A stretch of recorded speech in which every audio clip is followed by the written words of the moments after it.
पुष्कळशा वेळेला असं घडतं, एखाद्याची पत्नी निघून जाते, त्याला असह्य होऊन जातं संसार. काय मुलं असतात, बाळा असतात, सगळे असतात, मग तो म्हणतो कुणाशी बोलायचं घरात.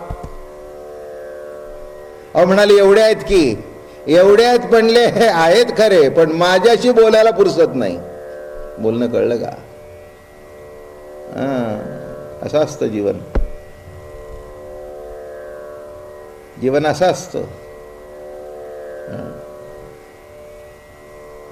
अडचण वाटते असताना, पण गेल्यावर कळते ही अडचणच आपली आधार होती. बोलणं कळलं का? गेल्यावर कळतं की ही अडचण नव्हती, हा आपला आधार होता. असं आहे जीवन बघा. तसं ज्या कृष्णाबद्दल आपण तक्रारी करत होतो, ज्यांनी दही दूध चोरलं म्हणून मनामध्ये रुकरुक लागत होती, आता कळतंय आता पुन्हा हा चोरी करायला येणार नाही, संपलं.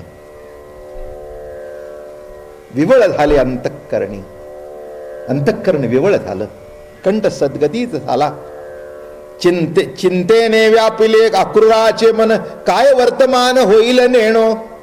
सगळ्या निघाला, त्याला असं वाटलं आता हे काय पुढे होणार आहे बुवा, हे सगळं अवघड आहे. आणि तो तर तिथे राक्षस बसलाय. नरनारी शोक करती सकळ, दुराचारी खळ कंसा आहे. नरनारी सगळे शोक करतायत आणि तो कंस तर दुराचारी आहे. मार्गी स्नानाला उतरला क्रूर, काळजी पडली आता कसं होईल. अजून स्वरूपदृष्टी आली नव्हती, आदर होता पण कळलं नव्हतं. माझं बोलणं कळलं का? आदर होता पण कळलं नव्हतं. म्हणून नुसता आदर असून जमत नाही, जेव्हा कळतं तेव्हा वळतं. भाषा कशी आहे?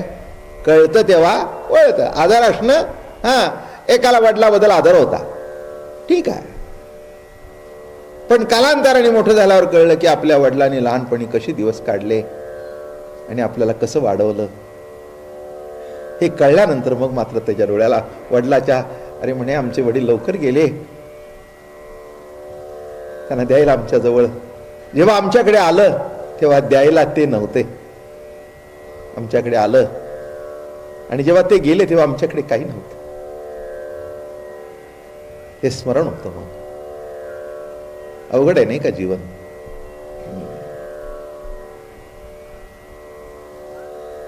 तसं इथे अक्रूरला काही कळेना, वाटत होतं मोठा आहे. एकाला हौस होती, एक नवस केला होता, भेटला, अरे चल रे मला जरा गणपती दर्शनाला जायचंय. अरे बा ते आपले काय देव बी मानत नाही, ते असलं आपल्याला भानगड नाही, हे ते ते तुझं तू जा, हे आपल्याला हे देव बिव काय आपल्याला पसंत नाही. बर, अरे म्हणले नको देव, पण आपल्याला पुढे जाऊन जरा वडा बिडा खाऊ ना, मिसळ बिसळ, हा मग येतो.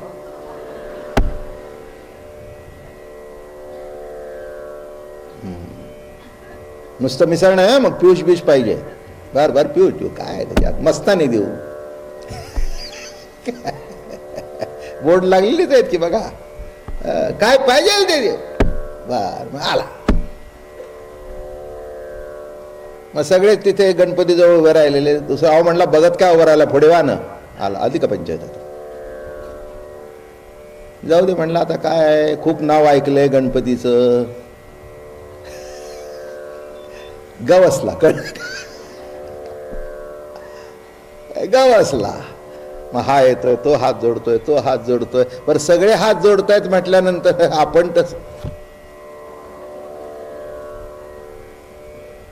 मग बरं वाटलं. बायकोला म्हणला आज दर्शनाला जाऊन आलो. ते म्हणले हा म्हणजे गणपतीने तुमचं घेतलं का तुम्ही गणपतीचं घेतलं? नाही म्हणजे नेमकं काय घडलं? ते म्हणले काय कोणी कोणाचं घेतलं हे मला माहिती नाही, पण बरं वाटलं एवढं खरं झालं, गवसला. काय मग अगदी लक्ष्मी रोडने जाण्यापेक्षा बुधवार पेठेत आडवा येऊ लागला. मग जाता जाता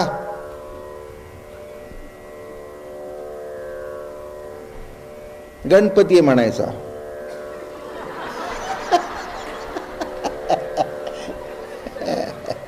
या या या या या, बाहेरून बाय बाय करू नका, या. असे करत करत करत बघा ना, माझ्या समोर मला माहिती आहे कुठच्या कुठे गणपती गेला तो. कुठच्या कुठे हे असंच आहे. काही हौशेने आले, काही नवसाने आले आणि काही गवसले गेले, असे एकत्र सगळे आले आणि भक्तांचा वेळा वाढत गेला.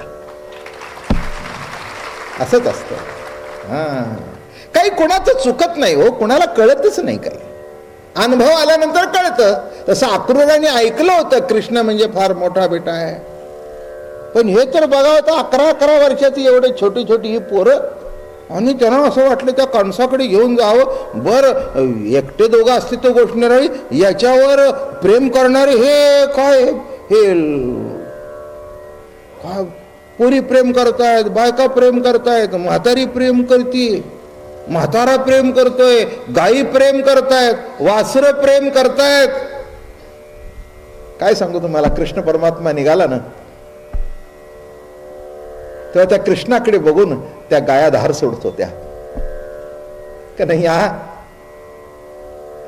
आज तुझ्या तोंडात दूध जात नाही, निदान तुझ्या रस्त्यावर तरी दुधाचा सडा टाकू. आज आमचं दूध तुझ्या तोंडात जाणार नाही, पण दुधाचे सडे तुझ्या रस्त्याने टाकू. तुझ्या जीवनामध्ये त्या दुधाचा अमृत उतरो. कुणाच्या विषाची बाधा तुला न हो. कृष्ण परमात्मा त्या गायीकडे अशा धार सोडतायत, मागे वळून बघतायत. प्रभूला वाटलं काय अलौकिक प्रेम आहे. आणि शेवटी आले मध्ये एक सरोवर सुंदर होतं आणि भगवान म्हणाले, अक्रूरा जरा थकल्यासारखा दिसतो, जरा आंघोळ विंघोळ करून ये, म्हणजे जरा फ्रेश होशील. प्रवास झालाय, धूळ उडली आहे. पण हे दोघं चांगले दिसत होते बरं का. यांच्यावर कोण धूळ उडवतो नाही कळलं. यांच्या स्मरणाने आमच्या जीवनातली धूळ उडते, तर यांच्यावर धूळ कोण उडवणार. एकदम स्वच्छ दिसत होते, लख्ख दिसत होते, सुंदर दिसत होते. जा म्हणे, तुझ्या धूळ उडली आहे खूप, जा जरा आंघोळ बिंघोळ करून ये. जरा असं खाली वाकला, असं असं केलं आणि ते पाण्याला अर्घ्या देतात ना अशा सूर्याला वगैरे, आणि त्याने असं केलं, असं बघितलं ना, हो त्या ओंजळीच्या पाण्यात तो कृष्णन बलराम दिसू लागले. अरे अरे वा, हातात आले काय, म्हणून मागे वळून बघितलं. अरे म्हणले तिथे बसले, तिथे कसे आले. सगळे म्हणतात देवाच्या भेटी करता ऋषीमुनींनी तपश्चर्या केली. नाही काय रे, जन्म जन्मांतरापर्यंत आपण सुद्धा असे भक्त मिळावे म्हणून तपश्चर्या केली. नाही का रे, आपण तपश्चर्या केली. अरे आपल्याला नैवेद्य दाखवतील आणि घरी घेऊन जातील. इथून पुढे आपलं जेवण संपलं. बरोबर आहे ना गुरुजी.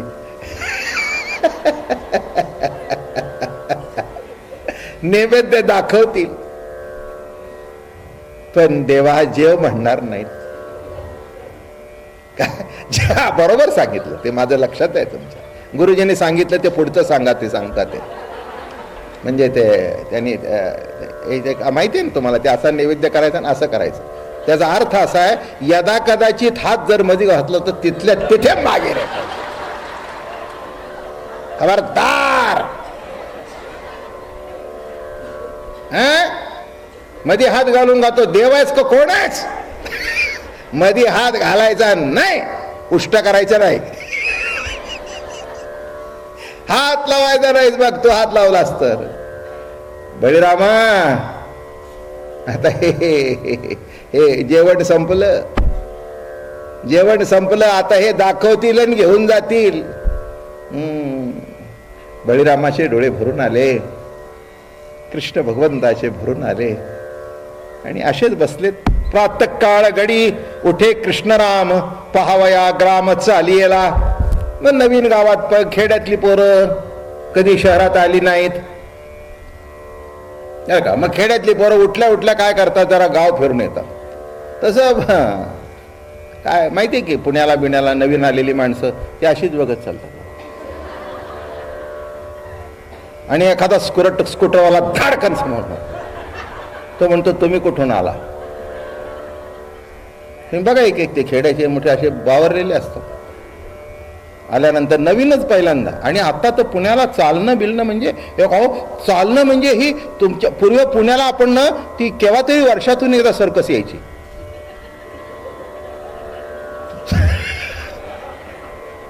आता सर्कस जर तुम्हाला बघायची असेल तर पुण्याच्या रस्त्याने बघा. असं असं करून मी म्हटलं त्या सर्कसीस तरी खाली जाळं बांधलेलं आहे, इथे आळच आहे.